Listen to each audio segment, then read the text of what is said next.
రేయ్ వాడు బన్నీ కదా? అవునరా వాడే. రేయ్ వాడు కాలేజీలో టాపర్ అని పెద్దగా బిల్డప్ ఇచ్చేవాడు రా. ఇప్పుడు చూడు కార్ తుడుచుకుంటూ వచ్చున్నాడు. పదరా వానికి వెళ్ళి సతాయిద్దాం. సరే పద. రే హాయ్ రా, ఎలా ఉన్నారు? మేము బాగానే ఉన్నాంలే. నువ్వేంద్ర కాలేజీలో టాపర్ అని చెప్పి ఓ బిల్డప్లు కొట్టేవాడివి, ఇప్పుడు చూడు కార్ తుడుచుకుంటున్నావు.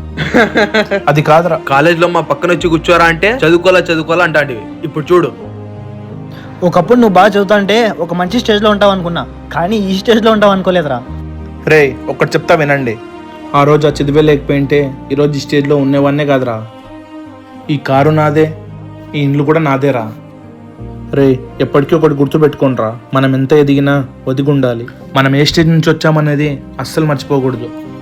ఎప్పుడైనా ఎవరితోనో మాట్లాడేటప్పుడు తక్కువ చేసి ఎవరికి మాట్లాడకండిరా. వాళ్ళ గురించి ఏమైనా తెలుసుకొని మాట్లాడండి. సారీరా తప్పుగా మాట్లాడినందుకు.